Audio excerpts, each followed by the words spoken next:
안녕하십니까. 약들약의 고약사입니다. 화이팅 먼저 외치고 시작하겠습니다. 화이팅! 자, 오늘은 유산균 영상들 몰아보기 영상인데요. 유산균의 치명적인 부작용, 그리고 유산균의 좋은 제품을 선택하는 방법, 그리고 유산균을 섭취하는 방법, 보관법, 유산균이 효과가 없을 때 효과를 극대화시키는 아주 특별한 방법까지 많은 영상들을 한 번에 볼 수 있게 정리했으니까요. 빨리 보시고요. 더보기란과 고정 댓글을 보시면 각 주제별로 타임라인이 정해져 있으니까 보고 싶은 것만 보셔도 좋습니다. 빨리 보시죠.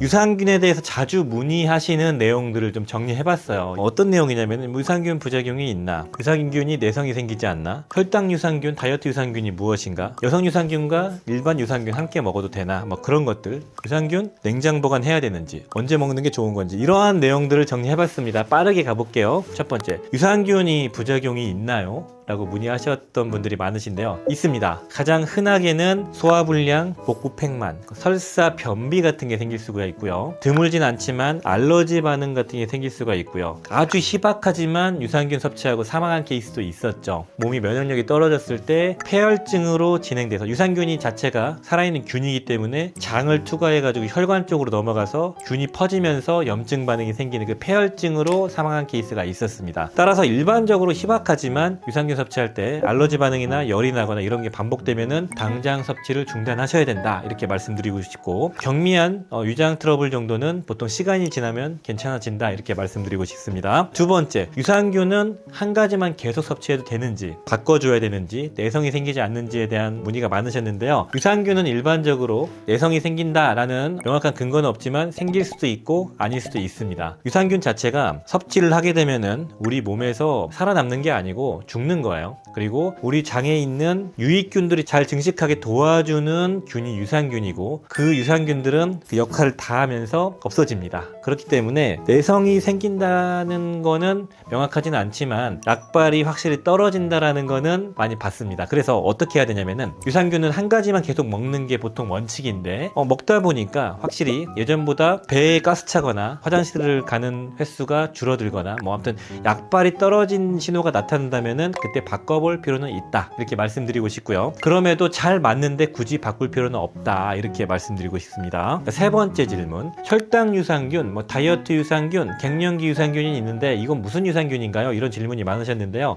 요즘에는 유산균 자체가 장에만 영향을 주지 않고 우리 몸의 호르몬 대사에도 영향을 주는 그런 여러 가지 기전들이 많이 밝혀졌고요. 그래서 GLP-1이라는 호르몬에 영향을 주면은 다이어트 유산균이 되는 것이고요. 에스트로겐 과잉을 좀 줄여주면은 갱년기 유산균이 되는 것이고, 콜레스테롤 제흡수를 막아주는 유산균은 고지혈증 유산균이 되는 겁니다. 그런데 일반 유산균도 이런 역할을 할 수 있지만 최적화된 유산균이냐 아니냐의 차이라고 봐주시면 좋을 것 같습니다. 콜레스테롤 유산균을 연구하는 그 과정을 제가 세미나에서 들은 적이 있는데, 수천 개의 유산균 데이터를 가지고 거기에서 다 테스트를 해보는 거예요. 콜레스테롤과 함께 잘 붙나 안 붙나. 콜레스테롤과 이 유산균이 엉켜 붙으면서 담즙산으로 나오는 콜레스테롤을 제흡수되지 않게 막는 거거든요. 그래서 유산균을 실험관 수준에서 테스트를 다 해보고 그게 잘 되는 것들을 줄여내고, 동물 실험 해보고 잘 되는 거 줄여내고, 사람 실험에서 데이터 값이 좋은 걸 뽑아내는 거예요. 그런 역할을 하는 것 중에서 가장 효율이 좋은 유산균을 찾아내는 게 특화되어 있는 유산균이다, 이렇게 말씀드리고 싶고, 일반 유산균도 약하게나마 그런 효능을 보여줄 수 있지만 특화되어 있는 건 아니다 정도로 봐주시면 되겠습니다.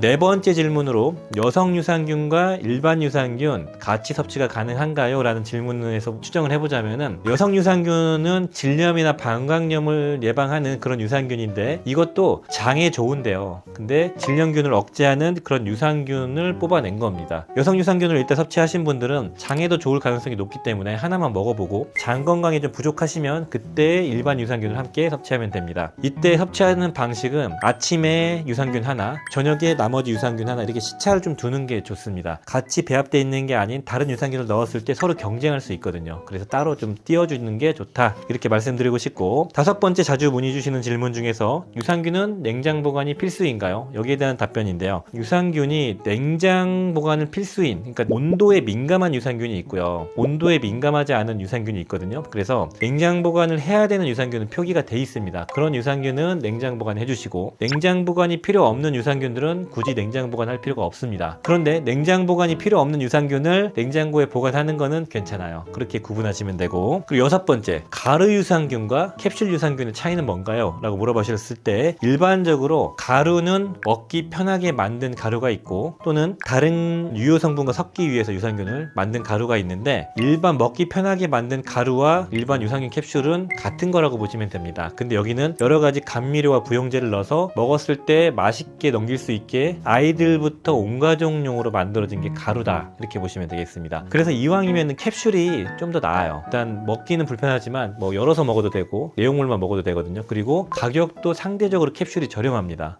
왜냐면 얘는 다른 게 들어가니까. 그리고 캡슐보다 패키지가 훨씬 크잖아요. 그렇기 때문에 가루가 좀 더 비싼 경향이 있죠. 그런데 일반적으로 맛을 위한 것뿐만 아니고 여기에 뭐 프리바이오틱스나 크랜베리나 락토페린과 같은 다양한 핵심 성분이 들어가 있는 경우는 다르죠. 그래서 그런 건 좀 구분해 주시고요. 성분이 같다면 가루보다 저는 캡슐이 낫다고 생각합니다. 자, 그리고 일곱 번째로는 유산균을 식전에 섭취하는 게 나은가, 식후에 섭취하는 게 나은가, 여기에 대한 답변인데요. 여기에 대한 어떤 데이터들이 그렇게 많지는 않지만 실험이 몇 개 이루어진 게 있거든요. 세미나에서 얘기하더라고요. 유산균을 일단 공복에 먹었을 때 위산이 어느 정도 음식물과 섞이지 않은 상태의 위산이 있기 때문에 위에 오히려 공복이 안 좋다, 또는 음식물과 함께 위산이 많이 더 나오기 때문에 유산균이 위산의 영향을 받아서 죽을 수 있다. 이견이 달라서 우리나라에서 실험을 한 적이 있더라고요. 되게 무식한 방법으로 실험을 한 게 있는데, 식전에 유산균을 먹는 사람과 식후에 먹는 사람들을 내시경을 해서 실제로 유산균이 얼마나 남아있나 개수를 측정했다고 하더라고요. 그래서 야, 이걸 인체 실험을 한다고, 이렇게 되게 놀라웠던 그런 얘기를 들었었는데 결론적으로 똑같다고 하더라고요. 큰 차이가 없다. 그리고 많은 실험 데이터들이 다 큰 차이가 없다라는 게 있어요. 일반적으로 식전이냐 식후냐 구분하기보다는 헷갈리면은 그냥 편히 섭취하면 된다, 식전 식후가 중요하지 않다 정도로 말씀드리고 싶습니다. 자, 그리고 여덟 번째로는 유산균을 효과를 제대로 보기 위해서 여러 알을 먹어도 되나요? 이런 질문이 많더라고요. 됩니다. 이게 뭐 한 알에 100억 보장이라고 하면은 이거 보통 투입균 수가 보통 600억, 뭐 적게는 400억을 넣거든요. 그래 2년 동안 100억이 유지가 되는 건데 한 번에 4천억도 먹잖아요, 우리가. 드시모네 같은 거. 그런 데서 유추해 보면 알 수 있겠지만 실제로도 더 많은 용량을 임상 실험에서 사용합니다. 그래서 장 상태가 안 좋으면은 하루에 2번, 3번도 섭취가 가능해요. 근데 한 번에 다 드시지 마시고 하나를 먹고 충분히 적응하고 좀 부족하면은 2, 3주간 또 2개로 아침 저녁으로 나눠서 먹고 시간차를 충분히 두면서 장 상태를 체크하면서 늘려가시면 된다, 이렇게 말씀드리고 싶고. 자, 그리고 유산균은 무조건 100억 보장을 골라야 된다, 100억 보장이 최고다, 이런 문의가 있으신데 그거는 반은 맞고 반은 틀린 것 같습니다. 일단은 이왕이면은 우리나라에서 가장 높은 보장균 수로 정해져 있는 100억 보장이 많은 균주를 검증되어 있는 걸 넣었기 때문에 좋은 피드백을 받을 수가 있겠지만, 균주 구성이 다른데 예를 들어서 저가형 균주 100억, 좋은 품질의 균주 50억, 둘 중에 뭐가 나을까요? 알 수가 없죠. 그렇기 때문에 100억이 무조건 능사는 아니지만 같은 균주라면은 우리나라에서는 100억이 가장 고스펙이다, 이렇게 말씀드리고 싶고요. 마지막으로 좋은 유산균을 고르는 방법 좀 알려주세요 라고 말씀을 많이 하세요. 근데 저희도 대단히 어렵습니다. 그게 왜 그러냐면은 우리가 알고 있는 다니스코의 유산균 중에 HN019 같은 비피도균 유명한 게 있거든요. 그 유산균은 특징이 장에서 음식물이 통과하는 속도를 빠르게 해서 변비에 특화되어 있고 NK세포의 활성도를 높여서 면역력을 높이는 작용이 있고요. 그리고 HN001이라는 유산균은 여성의 그런 질염 같은 걸 예방하는 데 쓰이거든요. 그런 식으로 하나만 가지고 우리가 먹는 게 아니고 여러 가지 유산균을 배합을 해가지고 보통 세트화가 들어가 있습니다. 보통 유산균을 딱 보면은 여기에 적게는 하나나 2개 정도의 유산균, 많게는 뭐 10몇 개씩 들어가 있잖아요. 배합에 따라서 제품이 다 다르기 때문에 어떤 게 좋은 유산균인가 판단하기가 대단히 어렵습니다. 그래서 일반적으로 유산균을 그냥 고르는 방법을 되게 브로드하게밖에 말씀을 드릴 수가 없는데, 말씀드리자면은 첫 번째로 균수가 이왕이면 많은 걸 고르고, 두 번째로는 유명 균주사의 균주를 사용한 걸 고르고, 그리고 포장 상태에 잘 보관하고 있는 유산균을 고른다, 뭐 이런 식으로 말씀을 드렸거든요. 그 이유가 이 배합에 따른 피드백이 사람마다 다 다르고 정해진 공식이 없기 때문에, 그리고 배합비라는 거를 우리가 알 수 없기 때문에 그렇다, 이렇게 말씀드리고 싶습니다. 그래서 국내 유산균 중에서 제가 항상 말씀드렸던 뭐 람노땡, 셀티땡, 엘포땡, 뭐 그런 거, 드시땡, 이런 것들을 강조했던 게 시장에서 살아남은 검증된 유산균들이거든요. 많이 판매가 되고, 그런 것들은 어느 정도 피드백이 있고 균주 자체가 어느 정도 좋은 유산균으로 배합되어 있거든요.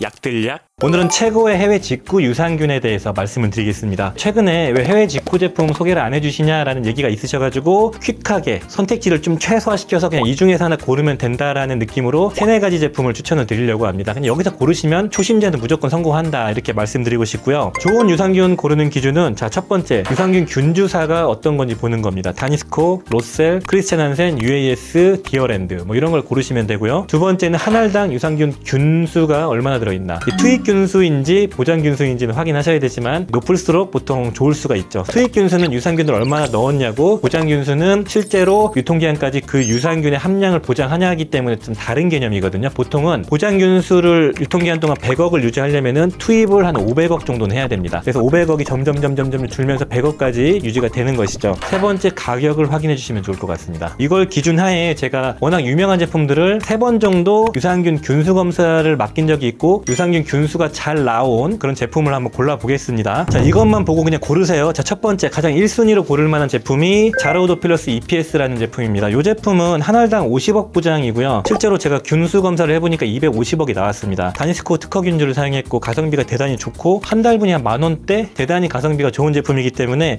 해외 직구유산균 무난하게 접근하실 거는 이 제품 그냥 고르시면 된다 이렇게 말씀드리고 싶고, 그리고 이거와 마찬가지로 같이 연관되어 있는 제품 중에 자로우 팸 도필러스라는 제품이 있는데 요거는 유렉스 균주라는 여성의 그 질 건강, 비뇨 생식기 건강에 도움을 주는 제품이죠. 남성이 항문 쪽에 자꾸 철거나 냄새가 나거나 그런 게 있을 때도 사실 요걸 먹어도 도움이 됩니다. 요거는 우리나라에서 질 건강에 도움을 준다는 식약처 허가를 받은 그 유산균 균주랑 똑같은 거고요. 크리스찬 한센 균주이고 한 알에 10억이라고 써 있고요. 이거 아마 보장 균수가 10억일 거고 제가 유산균 균수 검사를 해보니까 120억 나왔습니다. 여성 유산균을 원하시는 분들은 요거 활용하시면 됩니다. 세 번째, 나우푸드 유산균 250억짜리 이 제품도 있는데 이것도 균수 검사를 해보니까 한 250억, 300억이 나왔었거든요. 이건 250억이라는 게 보장 균수가 아니고 투입 균수라는 걸 알 수가 있죠. 실제로 자로도필러스 EPS랑 비슷한 느낌이고요. 이 제품도 무난하다는 평이 많습니다. 자로도필러스를 먹어보고 피드백이 좀 없으면 나우푸드로 바꿔보시면 된다 이렇게 말씀드리고 싶고요. 네 번째 제품으로 이노빅스랩의 유산균이 있었는데 이 제품도 제가 유산균 균수 검사를 해봤죠. 여기 써있기에는 50억 보장이라고 써있습니다. 보장 균수가 개런티드 되어 있다고 써있고, 이 제품의 재미있는 점은 정말 좋다는 건 다 들어갔어요. 31종의 균주가 들어가 있는데 좋을 수도 있고 나쁠 수도 있습니다. 그렇지만 제가 보기에는 배합이 좀 특징적이에요. 그래서 시도해볼 가치가 있다. 기존의 유산균을 먹고 좋은 피드백을 못 보는 분들은 시도해볼 만한 좋은 유산균이다 이렇게 말씀드리고 싶고, 31종의 균주가 들어가 있습니다. 되게 많죠. 다 특허균주, 로셀, 크리스찬 한센, 다니스코, UAS, 디어랜드, 그다음에 사카로마이시스 보울라디라는 효모균, 그리고 박테리오파지까지 넣었습니다. 그리고 제가 균수 검사해보니까 550억이 나왔네요. 그러니까 제대로 들어간 거죠. 이것도 마찬가지로 자로우나 나우푸드가 효과가 없는 분들은 이걸로 바꿔보시면 좋겠다 이렇게 말씀드리고 싶고요. 그 외에 제가 검사를 못 맡겨봤지만 유명한 유산균도 있어요. 그냥 지나가듯이 말씀드릴게요. 다음에 검사 맡겨볼 거거든요. 리뉴라이프의 얼티메이트 플로라 천억균주 되게 유명하더라고요. 먹은 분들 피드백 잘 받고 있고, 가든 오브 라이프의 유산균도 시리즈가 여러 가지가 있거든요. 되게 미국 내에서 많이 팔리는 제품입니다. 이 제품도 선택해볼 만한 가치는 있다 이렇게 말씀드리고 싶고요. 제가 유산균 검사를 직접 해본, 그리고 균주 자체가 정말 유명한 균주로 사용한 좋은 제품 4가지를 말씀드렸습니다. 자로우도필러스, 자로우 팸도필러스, 나우푸드, 이노빅스랩 이렇게 말씀드렸으니까 이 중에서 그냥 고르시면은 손해는 안 본다 이렇게 말씀드리고 싶네요.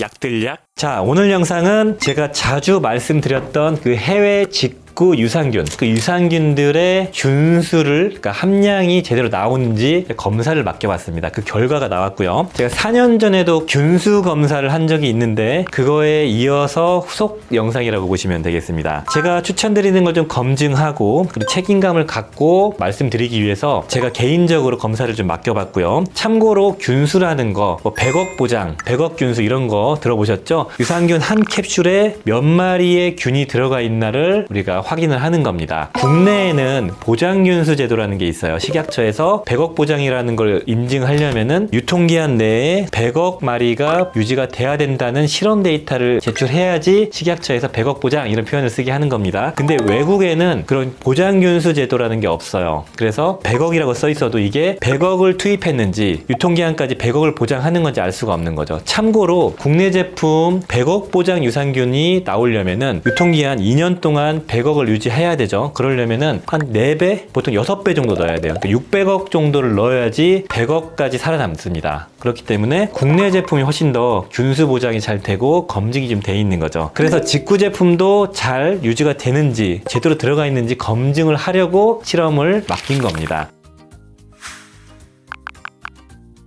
자, 바로 들어가겠습니다. 자, 첫 번째 제품. 제가 항상 말씀드렸던 아이허브의 자사 브랜드 CGN 락토비프라는 유산균이고요. 이 400억 보장 유산균을 검사를 맡겨봤습니다. 검사를 맡겼는데 이번에도 4년 전 영상에도 잘 안 나왔었는데 이번에도 안 나왔습니다. 한 캡슐당 82억밖에 안 나왔는데 아이허브에 제가 4년 전에도 문의했거든요. 그때도 100억이 안 나와서 그랬을 때 자, 본인들은 잘 나온다. 그 균수를 공개를 한다 라고 해서 받아본 자료는 잘 나왔습니다. 지금 홈페이지에 아이허브에 들어가 보니까 쭉 검사 표를 업데이트를 하고 있더라고요. 2023년 버전에도 600억 정도가 나왔죠. 근데 왜 아이허브 자체 검사는 잘 나오고 우리 식약처에서 허가하는 그 기관에 맡겼을 때는 안 나오는 걸까요? 그래서 검사 방법에 차이가 있는 거다라고 아이허브 측에서 얘기하는데 이렇게 매번 안 나오니까 의심이 좀 갑니다. 일단은 미국 쪽에서 검사하는 게 좀 더 정확하다라고 얘기하고 아이허브 측에서는 3자에 맡긴 거기 때문에 이게 정확하다라고 하는데 우리나라에서 만약에 이렇게 안 나오면 판매 못 합니다. 식약처 에서 지정한 기관에서 한 거기 때문에 아무튼 뭐가 맞는지는 모르겠지만 안 나왔다.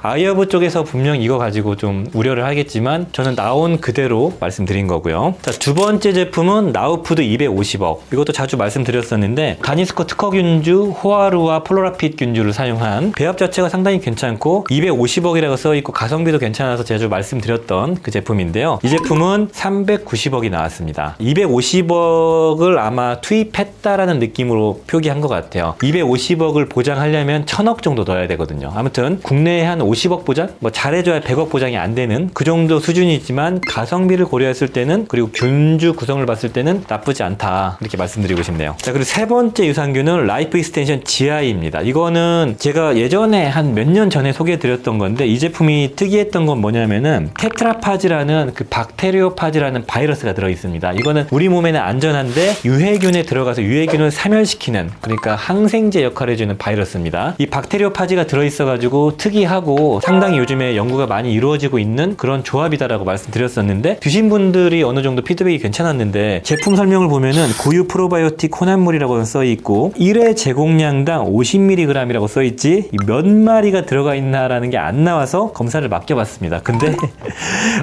충격적이게 43,000균주가 나왔어요. 1억도 아니고 43,000이 나왔는데 이게 오류인가? 아니면은 박테리오파지 때문에 뭔가 오류가 생겼나라는 생각도 듭니다. 이게 왜 그러냐면은 박테리오파지가 이렇게 있고 안에 들어가 있고 유산균이 아마 이중 캡슐레이션으로 돼 있는데 이거를 검사할 때는 이걸 다 녹여가지고 캡슐을 터트리고 녹여서 휘저은 다음에 희석해서 스포이드로 찍고 현미경을 확대해서 검사를 하는 건데 그 과정에 이 박테리오파지가 이 균들을 죽인 게 아닐까라는 생각이 들어요. 그런 게 아니고서야 이렇게 안 나왔을까라고 싶을 정도의 균소입니다. 근데 이거 드신 분들의 만족도나 피드백은 대단히 좋았거든요. 아무튼 좀 찜찜하다 이렇게 말씀드리고 싶고 자, 그리고 네 번째 제품은 우리가 가장 많이 알고 있는 CGN 락토비프와 더불어서 가장 블록버스터인 자로 포뮬러 EPS. 요거는 50억 보장. 근데 3대 균주사인 로셀사의 균주를 사용했기 때문에 균주 구성도 대단히 좋고 한 달분 가격이 10,000원대. 지금 10,000원 중반으로 올랐지만 환율 괜찮을 때나 뭐 이벤트 있을 때는 10,000원 초반에도 한 달분 가격이 나왔기 때문에 대단히 좋은데 이걸 보면은 한 캡슐당 50억이라고 써 있는데 240억 나왔습니다. 그쵸? 240억 정도가 나오면 50억이죠. 5배니까 50억 보장이 되는 것 같다 이렇게 말씀드리고 싶고 지난번 검사할 때도 이 정도가 나왔죠. 그러니까 꾸준하게 균수가 잘 나온다. 이거는 믿고 섭취할 만 하겠다라는 생각이 들었고요. 자, 그리고 다섯 번째 자로우 팸 도필러스 그 유명한 유렉스 균주. 그러니까 뭐냐면은 우리나라에서는 질 건강에 도움을 줄 수 있다라는 식약처 허가를 받은 되게 유명한 크리스찬 한센의 특허 균주 조합입니다. 요거는 10억이라고 써 있습니다. 원래 10억을 쓰거든요. 국내도 마찬가지고. 근데 균수 검사를 돌려보니까 120억이 나왔어요. 이거 뭐지? 생각보다 많이 나온 것 같다. 괜찮겠다라는 생각이 들었습니다. 그리고 여섯 번째로는 제가 가성비로 이건 어떨까요? 정말 가성비를 원하시면 한번 이걸 선택해봐라 라고 말씀드렸던 건데 21세기 제품의 애시도필러스라는 제품이고 균주 자체가 좀 애매하다 제가 그렇게 말씀드렸고 가성비인데 저는 웬만하면 안 먹을 것 같다라고 얘기 들었던 건데 해보니까 10억이라고 표기되어 있는데 검사해보니까 870만 많이 나왔습니다. 대충 100분의 1 정도밖에 안 나왔네요. 이거 안 드시는 게 좋을 것 같네요. 자, 그리고 7번째. 이것도 가성비로 그냥 가져와 봤는데요. 닥터스 베스트의 20억 유산균이라는 건데, 이 닥터스 베스트에 유명한 유산균이 없어가지고 이걸 검사를 맡겨봤는데 20억이라고 써 있는데 45억이 나왔습니다. 이것도 뭐 그냥 굳이 이걸 먹어야 되나? 뭐 생각이 들 정도로 함량이 그렇게 높게 나오지는 않은 것 같습니다. 자, 그리고 마지막으로 8번째. 이거는 제가 최근에 추천드렸던 유산균인데요. 이노빅스랩스의 500억이라는 유산균인데요. 이 제품의 설명란을 보면은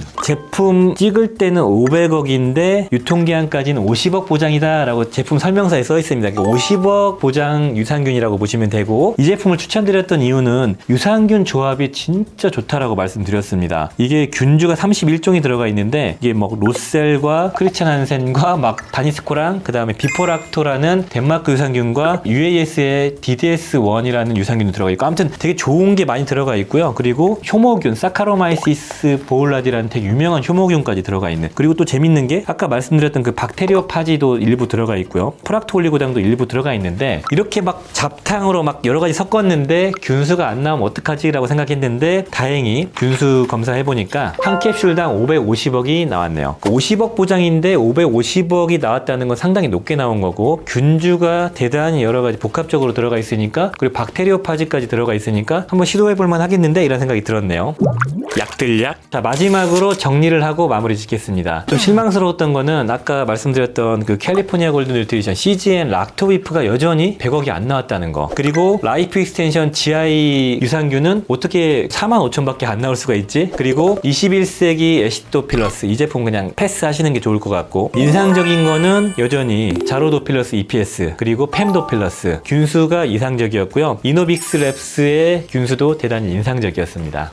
약들약. 유산균 섭취하다가 이런 게 생기면 바로 끊어야 돼요. 치명적인 부작용들이 있는데요. 생명을 위협할 수 있는 케이스가 보고됐던 유산균 부작용을 좀 말씀드릴게요. 자, 유산균은 정말 안전한 편입니다. 그 FDA에서 그라스 등급을 받은 유산균 균주들이 되게 많거든요. FDA에서 그라스 등급은 뭐냐면 남녀노소 심지어 임산부까지 먹어도 대체로 안전하다, 되게 안전하다는 뜻입니다. 그 정도로 되게 안전한 게 바로 유산균인데, 그럼에도 불구하고 되게 치명적인 부작용이 있어가지고 2018년 정도에 아마 사망자가 발생했을 정도로 치명적인 부작용 케이스가 있습니다. 그 어떤 건지 좀 말씀드릴게요. 일단은 유산균의 일반적인 부작용 케이스는 흔하게 외부 물질이 들어오는 거니까 위장에 자극을 한다. 흔하지 않지만 좀 더부룩하다, 배가 아프다, 이런 거는 흔해요. 그리고 알러지 반응도 생길 수가 있어요. 왜냐? 유산균은 우리 몸으로 들어와서 장에 정착해서 유익균을 증식시키고 자기 할 일을 하고 사라지는 우리 몸에 없는 유익균인데요.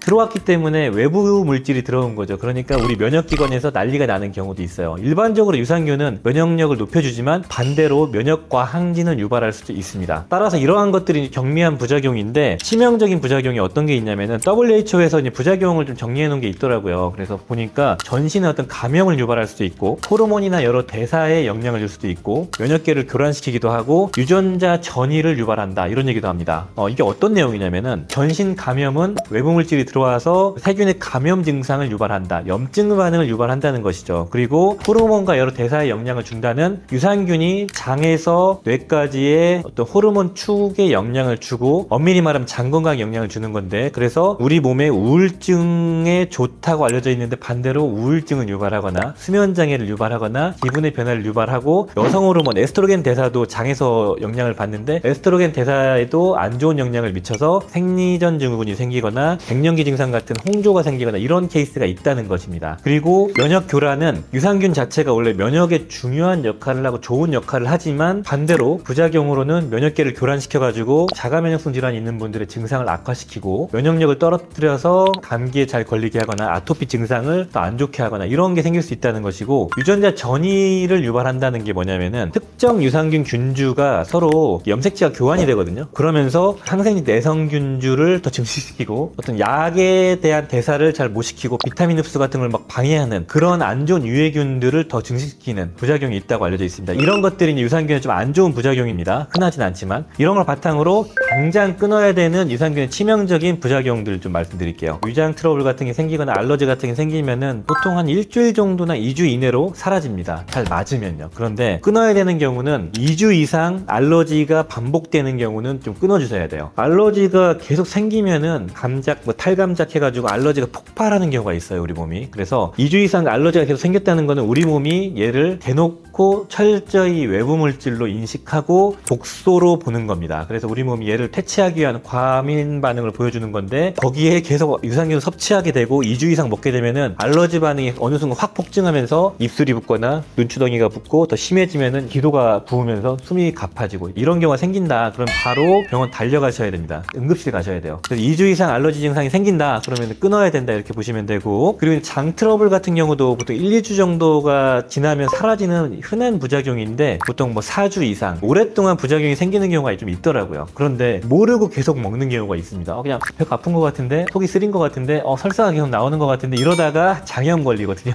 외부 물질, 장염 유발하는 그 대장균이나 똑같은 역할을 하는 거예요. 이게 계속 들어가면. 그래서 이럴 때는 명현 반응 이런 거 생각하지 마시고 보통 2주 이내에 안 없어지고 4주 이상 지속되는 이런 장 트러블이 생기면 당장 끊어야 된다. 이렇게 보시면 되고, 드물지만 이제 더 치명적인, 이거 당장 끊어야 되는 게 있는데 지속적인 어떤 두통이나 반복되는 고열 이런 게 염증 반응이거든요. 그런 게 생겼을 때는 바로 끊어야 돼요. 이게 1주, 2주 볼 것도 없이 열나면 바로 끊어야 되는데 이게 왜 그냥 폐혈증의 증상이기 때문입니다. 이 폐혈증의 증상이 어떤 거냐면은 두통이 생기고 열이 나고 전신이 부어요. 온몸이 땡땡 붓고 더 나아가서는 몸에 수포가 생깁니다. 이 증상이 2018년에 안타깝게 사망하신 고인이 되신 그분이 이 증상을 참고 먹다가 돌아가신 건데 이게 폐혈증의 증상입니다. 그래서 더 나아가면 이제 혈압이 떨어지니까 부정맥이 생기고요. 숨이 가파지고 저혈압이 생기면서 이제 돌아가시는 케이스가 생기는데요. 폐혈증이 뭐냐? 유산균을 먹었는데 그 균이 혈관까지 들어간 거거든요. 원래 혈관까지 균이 들어가는 경우는 거의 없습니다. 왜 장에서 한번 막아주고 피부도 막아주고 위산으로 균을 죽이기 때문에 못 들어가는데 들어가는 경우가 있어요. 어느 경우냐면은 이런 분들 유산균 조심하셔야 되는데 면역 억제제 드시는 분들, 자가 면역성 질환, 아토피 심하고 류마티즘 같은 게 있는 분들, 크론시병 같은 게 있는 분들, 그런 분들은 면역 억제제를 복용하는 경우가 많은데 그럴 때는 장에 있는 면역 기관이 많이 억제되어 있는 상태이기 때문에 유산균을 먹었는데 장에서만 있어야 되는데 혈관까지 타고 들어가는 경우가 있다고 해요. 그리고 두 번째는 수술하고 나서 직후, 그러니까 큰 수술하신 분들 면역력 떨어져 있거든요. 그러신 분에게서 유산균 섭취하고 폐혈증 케이스가 보고되고 있고, 그리고 이제 마지막으로는 신생아나 조산아, 특히 조산아, 면역기관이 잘 형성되지 못한 조산아 같은 경우는 유산균을 투여했을 때 폐혈증 케이스가 있다고 합니다. 아무튼 몸이 좀 쇠약해지고 큰 수술을 하셨거나 면역 억제제 센 거 드시는 분들, 그런 분들은 유산균의 폐혈증 증상을 잘 기억하고 대처해야 됩니다.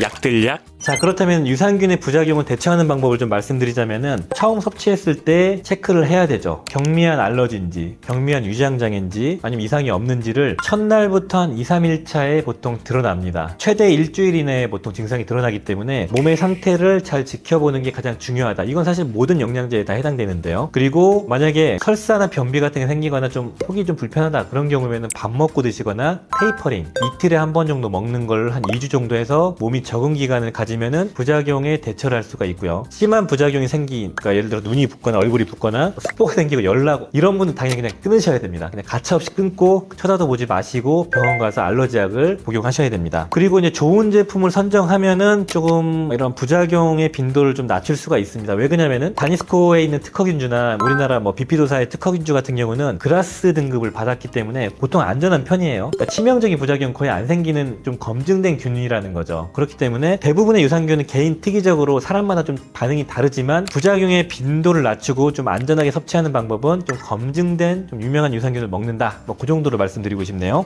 약들약? 유산균을 꾸준하게 먹어도 되는지 아니면 주기적으로 바꿔주는 게 이득인지 정답을 드리겠습니다. 유산균, 우리나라 사람들 한 3분의 1 정도가 섭취하고 있다고 하는데 오래 먹었을 때 내성이 생길 것 같은 불안감, 다양한 유산균이 많으니까 바꿔줘야 될 것 같은 느낌적인 느낌, 그런 것 때문에 그런지 유산균은 계속 먹어도 되는지 문의가 많으시더라고요. 결론부터 놓고 말씀드리자면은 유산균은 꾸준하게 섭취가 가능합니다. 굳이 바꿀 필요가 없다는 것이죠. 유산균 자체가 섭취를 하게 되면은 이게 쭉 들어가서 장으로 들어가서 장 쪽에 정착을 해서 살아있을 거다라고 생각을 하실 겁니다. 그런데 이 유산균이라는 것은 들어가서 며칠 또는 몇 주 동안, 맥스 몇 달 동안 살다가 사라져요. 우리 장에 있는 상재균, 우리 장에 있는 균이 아니기 때문에 우리 장에 있는 유익균들을 좋은 균주들과 좋은 환경으로 만들어주는 그런 역할을 하는 것이지 장 환경을 극적으로 개선시키는 게 아니거든요. 그래서 오래 먹는다고 해가지고 뭐 내성이 생기거나 적응을 하거나 뭐 그런 거에 대한 데이터는 없습니다. 우리 장에 들어가서 장내 세균과 친해지면서 야, 너 잘 자랄 수 있게 밥도 먹여주고 청소도 해주고 그런 것들이 우리가 섭취한 유산균인데 이 역할을 잘 하고 있는 상태라면은 굳이 바꿀 필요가 없다는 것이죠. 그리고 대부분의 연구 데이터를 보시면은 12주, 6개월,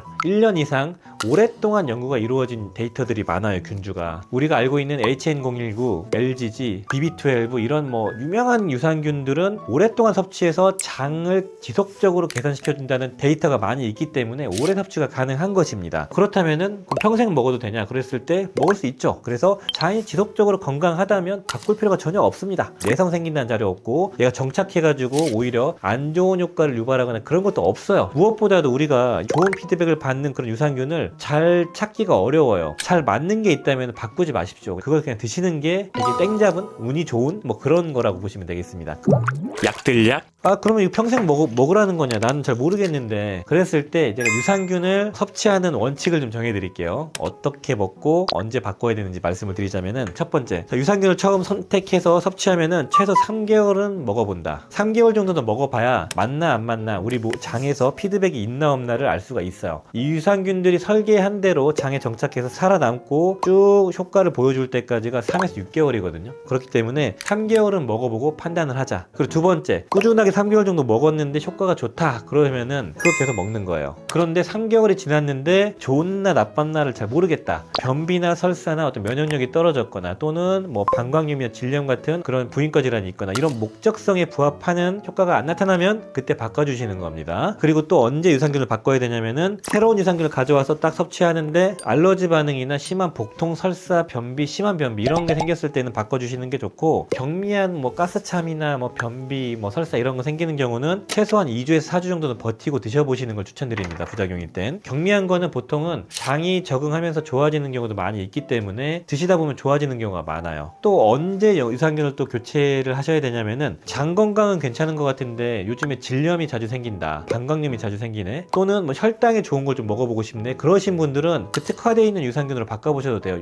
여성 유산균이나 뭐 혈당 유산균 같은 걸로 그때 유산균을 교체하는 것이죠. 그리고 유산균을 또 언제 또 끊어야 되냐면은 유산균을 충분히 먹었는데 나는 좋은지도 모르겠고 뭐 특별히 안 좋은 데도 없고 이러신 분들은 우선순위에 따라서도 끊을 수가 있겠죠. 끝으로 그럼 요약을 한번 해보겠습니다. 유산균은 보통은 잘 맞는다면은 평생 꾸준히 먹을 수 있다. 일반적으로 3개월 정도는 먹어봐야 이 유산균이 나한테 피드백이 있나 없나 알 수 있기 때문에 3개월 정도는 먹고 바꿀지 말지를 결정하자. 근데 3개월을 먹었는데 피드백이 없고 좋은지 모르겠다. 그러신 분들은 바꿔보는 겁니다. 그때. 그리고 한 2년째 먹고 있는데 화장실 가기 편해져가지고 먹었는데 요즘에는 화장실 가는 게 도통 불편하고 예전만 못한 것 같은데 유산균이 그럴 때 바꿔주시는 거예요. 한번. 그리고 초기 섭취할 때 부작용이 생기면은 유산균 바꿔주시는 거고 특별한 목적이 있을 때 특화된 목적에 부합한 유산균으로 바꿔볼 때 그때 기존 유산균을 끊고 여성 유산균 같은 걸로 바꿔주시는 겁니다. 결론적으로 잘 맞는 유산균은 구태여 끊을 필요 없다로 마무리 짓겠습니다.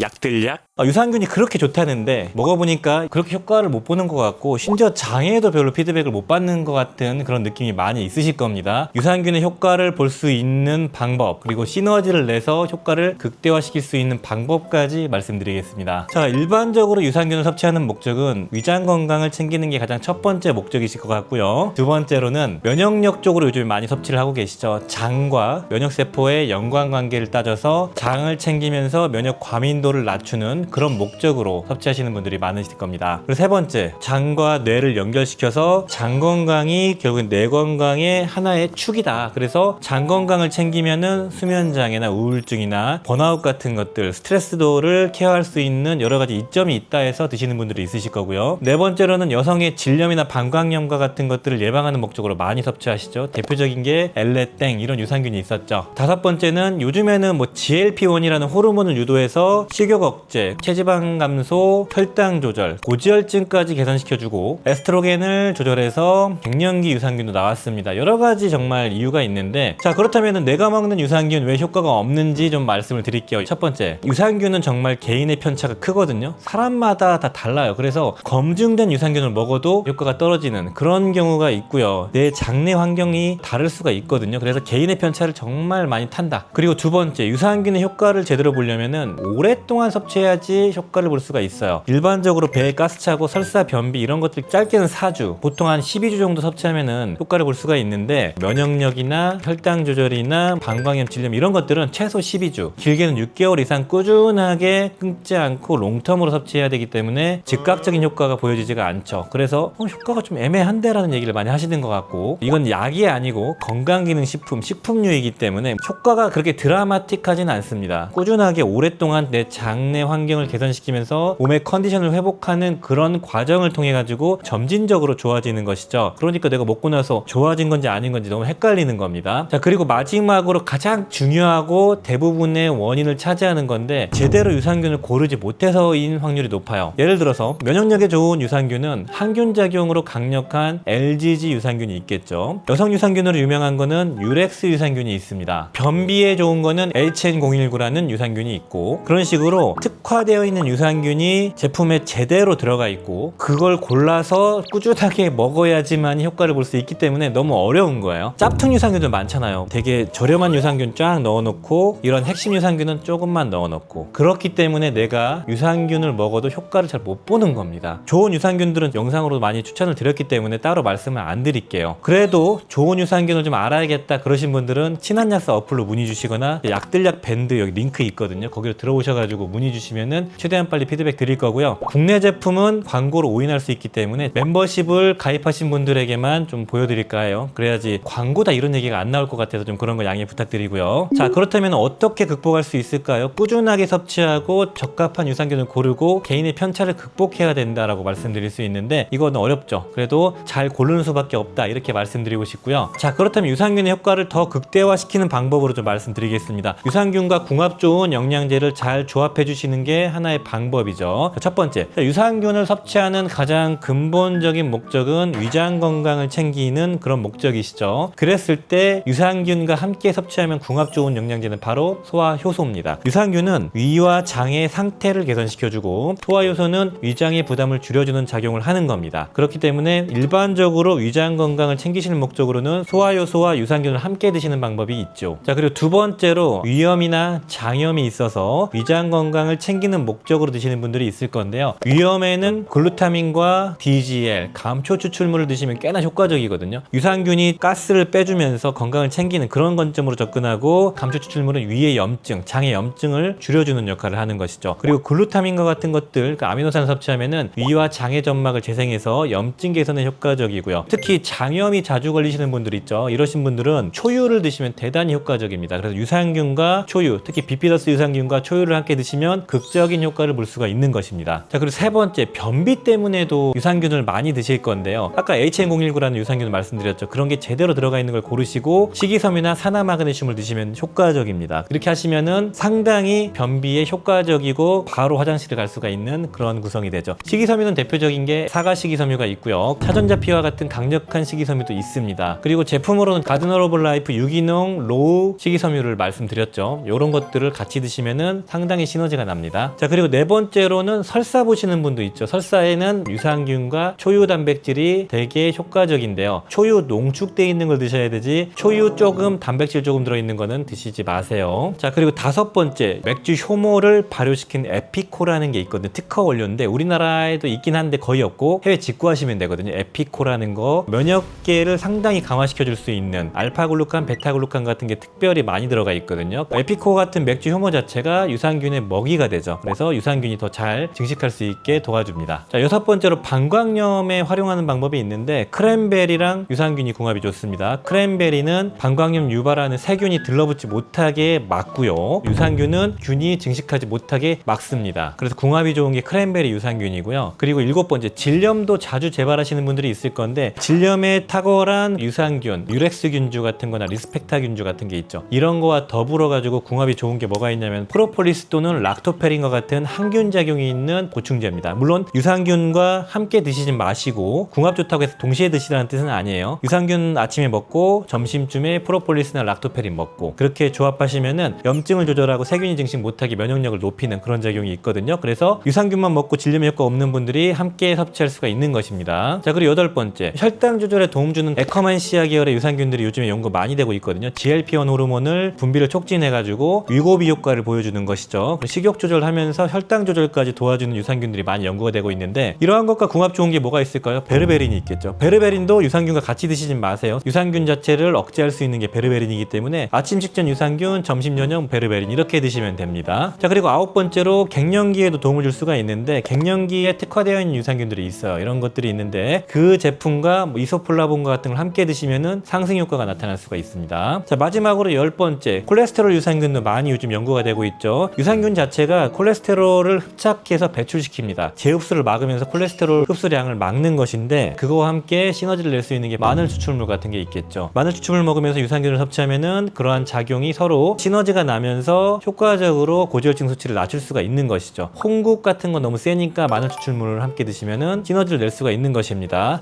약들약 도움이 되셨나요? 유산균에 대해서 정말 많은 내용들이 있는데 다 모아놨으니까요. 저장해 두시고 필요할 때 뽑아보시면 좋을 것 같습니다. 추가적인 궁금증이 있으시면 댓글로 문의 주시고요. 깊은 상담이 필요하시면 친환약사 어플로도 문의 주시길 바랍니다. 오늘 영상이 도움이 되셨다면 좋아요, 구독 부탁드리겠습니다. 감사합니다. 빠이용.